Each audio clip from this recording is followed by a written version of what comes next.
Hello, everybody. Hello. Welcome to another episode of Tea Time with Kutcher Travels. I'm Eric, I'm Alice.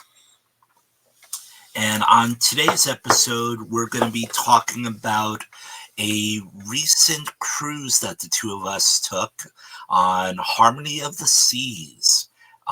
Was out of Port Canaveral, Florida, and it had stops in Nassau, had stops in Perfect Day at Coco Cay, had stops in Labadee.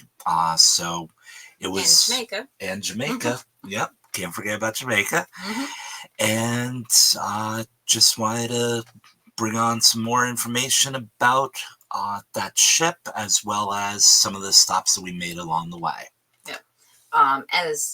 Anyone who's watched us before knows that we love Royal. We've been on the Harmony a couple of times. We've been on Oasis class ships a couple of times. Last year we were able to go on the Oasis when it was first resailing after the COVID shutdown. And anyone who hasn't been on an Oasis class ship is definitely missing out. There is a lot to do on those ships between the different neighborhoods, activities, the shows. And when we mean shows, we're talking Broadway shows. So let's take a look at some of those activities. We have a photo to share here. So when we were on the ship, there were activities like Grease, the Broadway show. There was the carousel that you could go on, and that's in the boardwalk neighborhood. There were a couple of arcades, but my personal favorite still is the Aqua Theater, with the Fine Line show. This, like he was saying, the Harmony had the Fine Line as their Aqua show. Oasis had one that was 80s themed. So they do change. Any ship that has the Aqua Theater does do a slight variation on the show. They're all similar, but they're all different. Yep, just like the Broadway shows. So, for example, Grease was on Harmony of the Seas, which was excellent. Oasis of the Seas had Cats. No, Allure of the Seas has Hairspray. So different Broadway options that you can enjoy while on the ship. Yeah. So, and unlike some other cruise lines, it's actual Broadway shows, not Broadway styled shows. Yeah. So one of our first stops was at Perfect Day at Coco Cay. That is the newest, I'd say. It's the most updated. Thank you. Yeah. They spent a couple $1 million updating it a few years ago before COVID. And it definitely is, it's worth its money. There are some activities on the island that are free. They're part of your cruise package.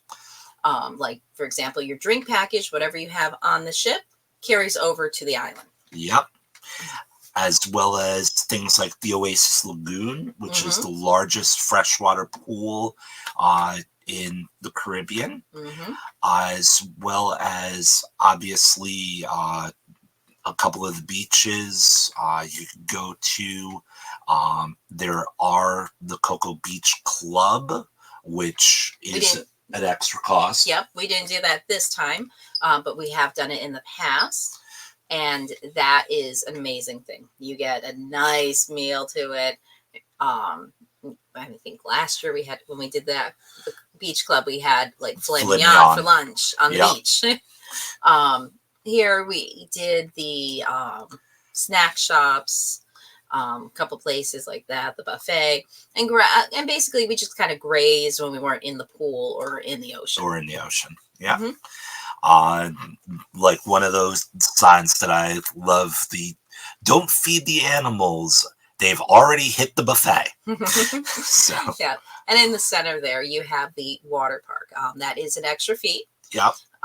That has the largest water slide in the Northern Hemisphere. So Daredevil Peak. It was a little kind of Weather wasn't like the best. It was kind of windy out. It was the week that Hurricane Ian Ian. is what they ended up naming it. Ian was going through, so there was a lot.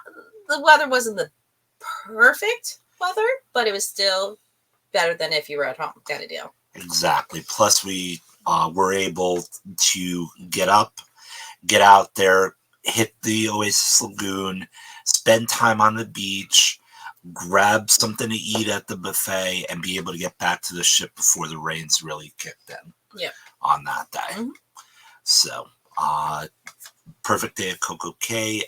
Definitely something that is worth it. And again, it is something that has both complimentary items and additional cost items. So once again, the beach club would be an additional cost. The water park, that's an additional cost. But if you just want to go dip your feet in the sand, get into that freshwater pool, have that swim up bar, you can do that. Complimentary is included. Yep.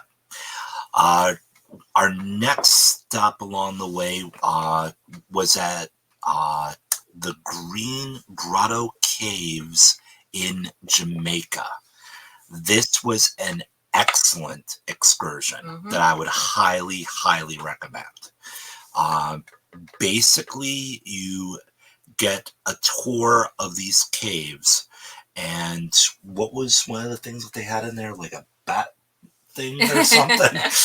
So these are caverns and caves that it ended up being the deepest part of it ended up being 65 steps down, and that was very steep steps, so you do have to be able to handle walking a distance and go down some steep stairs. Yeah. Plus, they were curved too, which made it even more fun for those of us that are. The stairs are, yes, they're technically man-made, but they're ones that were like dug out of the rock and natural stones down there. So they get wet, they get moist down there, especially it had been raining a lot because of the hurricanes going through. So, yeah, you got to be careful. But you go down there, and there was one section, that deepest part, when you're down there, you can hear some bats. Thankfully, we really didn't see many of them because it was, 9, 10 o'clock in the morning, so they were still kind of sleepy. But there was a section where they were talking about, if you remember, one of the James Bond movies. Yep. Had been filmed down there in that section. Yes. With Roger Moore. With Roger Moore. And when they're down there, if they turn on the light at the right time, the light causes a shadow through all the rock formations that forms a bat signal. So that was kind of cool. And you could hear the bats, but you didn't have to see them at that point. Yep. Now, what about this wishing well? That was just one section that they use it as a wishing well, where it's just a really deep, you can't see the bottom of it, and people throw coins in there. It's cute. Yeah. But it was a great excursion. It was something different that we hadn't done in Jamaica. If you're down in Jamaica, I highly recommend it. It is something that you can go to as a shore excursion if you're on Royal and you hit Falmouth. And then if you're even staying at some like Sandals property or just in Jamaica as general, you can definitely get add it on. Yeah. I know that I saw that for one of the clients that's staying at a Sandals property in Ocho Rios, and they are able to add on the Green Grotto Caves. So it's something good for anybody in the area. Definitely. Then our final stop was Royal's other private island, which is in Labadee. And it was absolutely gorgeous island. It's in Haiti. So a section of Haiti is set off as the private island. And it's more relaxed. It has not been updated Like Perfect Day has been at Coco. This one had more simple stuff. So there wasn't the like the private beach club. There wasn't that kind of stuff.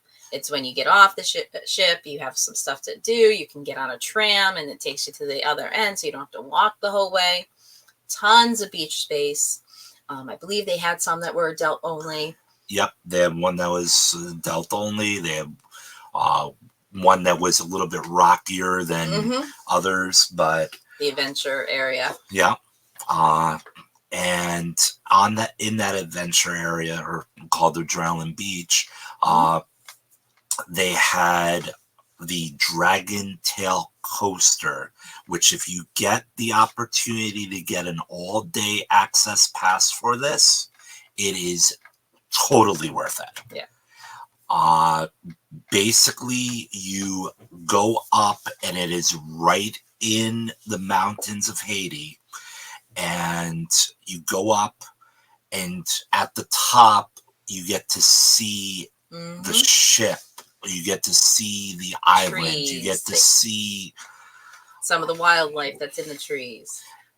It is a alpine coaster, so it's one person at a time, and you basically have the gas and the brake that you control. You push forward to go, put up to stop. They just ask that you stay so many feet from the person in front of you, and when you're going up the hill, it's pulling you up, and then once you get to the top of the hill, you go down, and you can go as fast or slow as you want.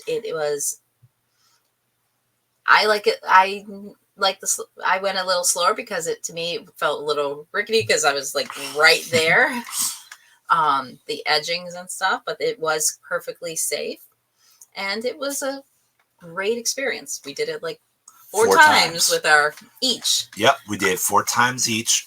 So the first time I did it slower than normal, because I wanted to be able to take in the scenery and everything, all the surroundings, and also make sure that I didn't go flying off the thing. The second time, no brakes. The entire way down, went extremely fast. I caught air. It was awesome.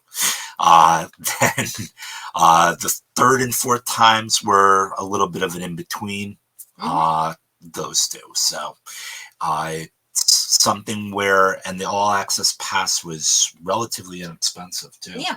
It was like, I want to say like $50 compared to $25 for one time. I think it was more like 30 for the one time. And then like 40 something, almost 50 for all day. Yeah, it wasn't that big of a difference between the two. Yeah.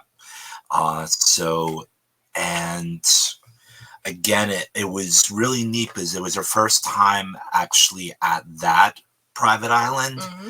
So we got to see the differences between Labadee and how laid back it was, and the biggest thing was like that coaster and the zip line. Yeah, and the zip line, they had 2 different versions of it. So because we went and did the coaster, we stayed on the Adrenaline Beach. So that way we could go in the ocean, and then we could go back to the coaster.